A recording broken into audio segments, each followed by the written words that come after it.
Beyonce and the United States gymnast team has given me a lot of feelings this week.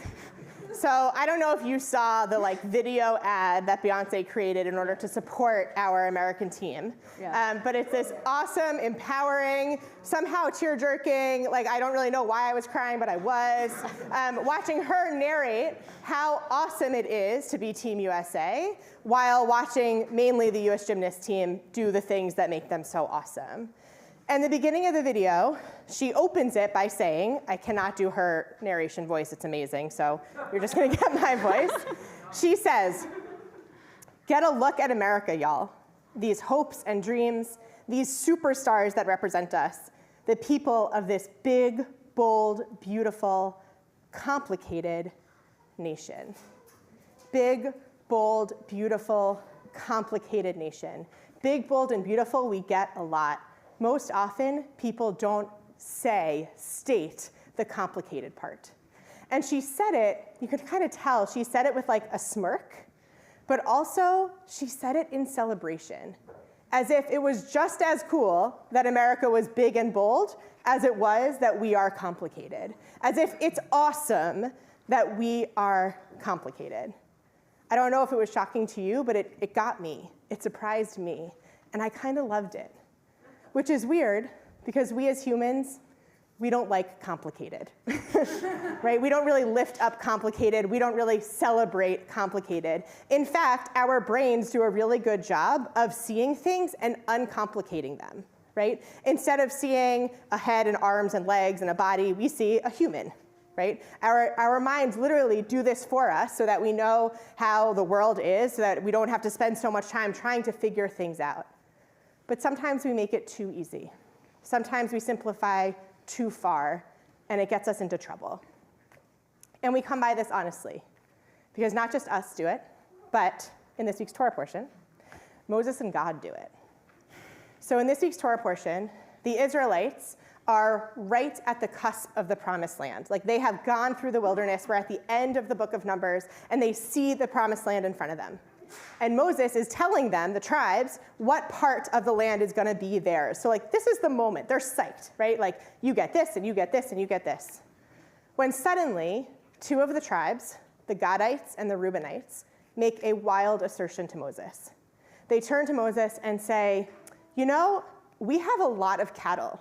And actually, this land that we're in right now, on this side of the Jordan, not in the promised land, this land is really good for cattle. Can we stay here? Can we stay here? Now, as a reader of this in the 21st century, I read this and I am dismayed, mainly because who are these non-perfectionists? They spent 40 years wandering the desert to get to the promised land, and then they're just gonna settle for the land on the other side of the river. That's gonna be good enough for them? Crazy to me. My critique of them is highly limited compared to what Moses and God say. Moses gets really angry and provides a how dare you critique. How dare you, Gadites and Reubenites, say this? Because your brethren are going to go out into the promised land and fight for their land, and you're not going to fight with them? What kind of family are you? What kind of community are you? You're just going to stay here and sit and not fight with them? How dare you? And the Gadites and Reubenites can't even respond, because right as Moses ends, God picks up and has an even harder critique, saying, not just how dare you, but don't you see what I've done for you? God says, I took you out of Egypt, and then I suffered while your ancestors continued to bicker and moan in the desert. And God goes as far as to say, I should have killed them then, if this is what you're going to say to us. Those are some harsh words. Those are some harsh words. The Gadites and the Reubenites, to their credit, remain pretty calm and say, no, I think you misheard me. We're going to still go into the promised land. We're going to fight with our community. We're going to make sure that they get their land. We're even going to make sure that they've settled in their land. And when they're fully settled, when they're good, when our community is good, when we've done our responsibility, then please let us come back to this side of the Jordan where we're more comfortable. Can't we hold both? Can't we be both? Can't we be good community members? Can't we be good Israelites and still have what we need and still be honored with the fact that we value this part of the land? God and Moses jumped to conclusions.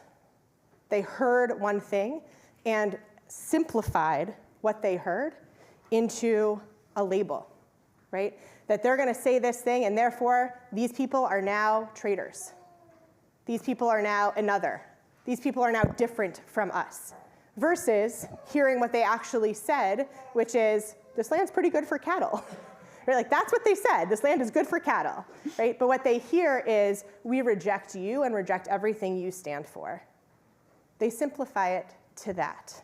And of course they do, because God and Moses are feeling pretty unsafe in that moment. And particularly when we feel unsafe, it's quick for us to label and to oversimplify. For the past few months, we as a Jewish community and a Jewish adjacent community have felt pretty unsafe. We have felt really unsafe. And it is very easy for us to other people outside of our community. But what has been sort of hardest to grapple with is the amount of othering that has happened within our community. The amount of times I've heard or hear of people labeling or oversimplifying point of views that end up being really extreme and really drastic or really generalized. So I'm going to say some generalizations that I have been hearing, some simplifications that I have been hearing that are going to make you maybe uncomfortable to hear. I tried to be even-keeled with my uncomfort. As in, like, I hope to make you all uncomfortable. Right? So we have heard things like, all anti-Zionists are self-hating Jews. That's quite the simplification. We have heard things like, all Zionists are racist. Quite the simplification. We've heard things like, all millennials hate Israel. Quite the simplification. We've heard things like, all Gen Xers or boomers love Israel no matter what, live or die, they're going to be with Israel. Quite the simplification.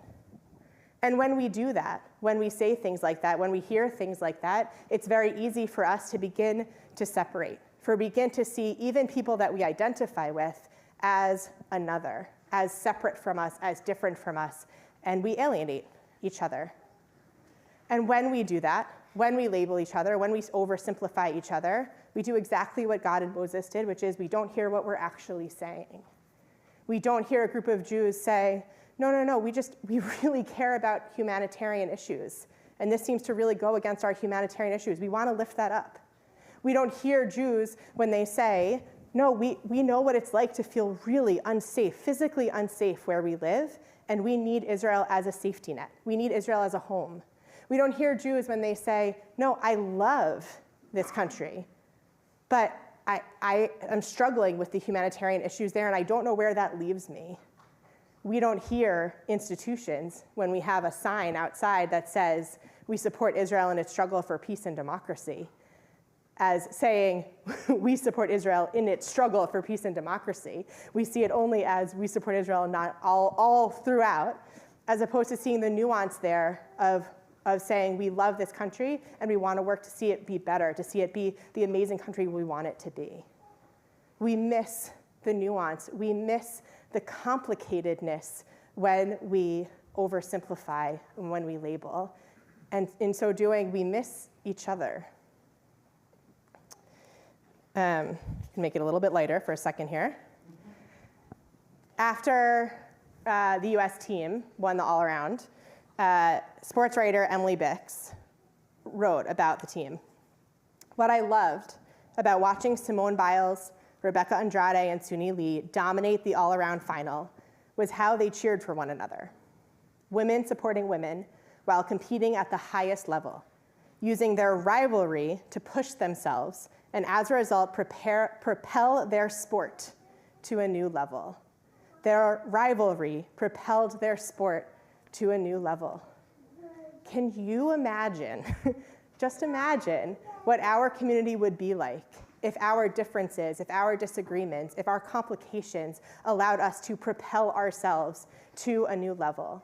Because the questions that each of these groups of Jews are bringing up are questions we need to handle, questions with which we need to grapple.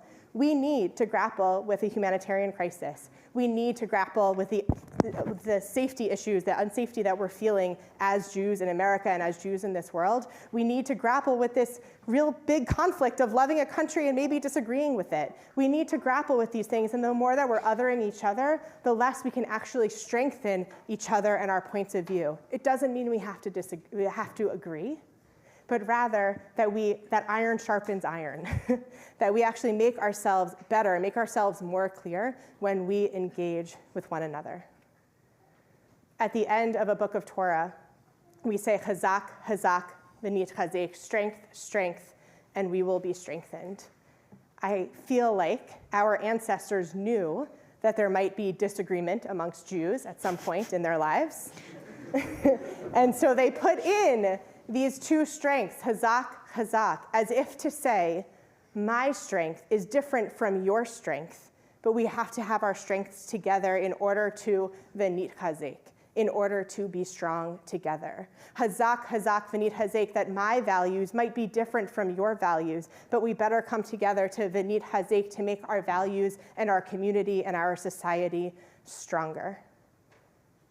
And so we do our best to celebrate our complicatedness, to lift up our disagreements and our issues, and to actually turn towards one another in those moments when we want to label and we want to simplify. We celebrate the complicated. Chazak, Chazak, v'nit chazek.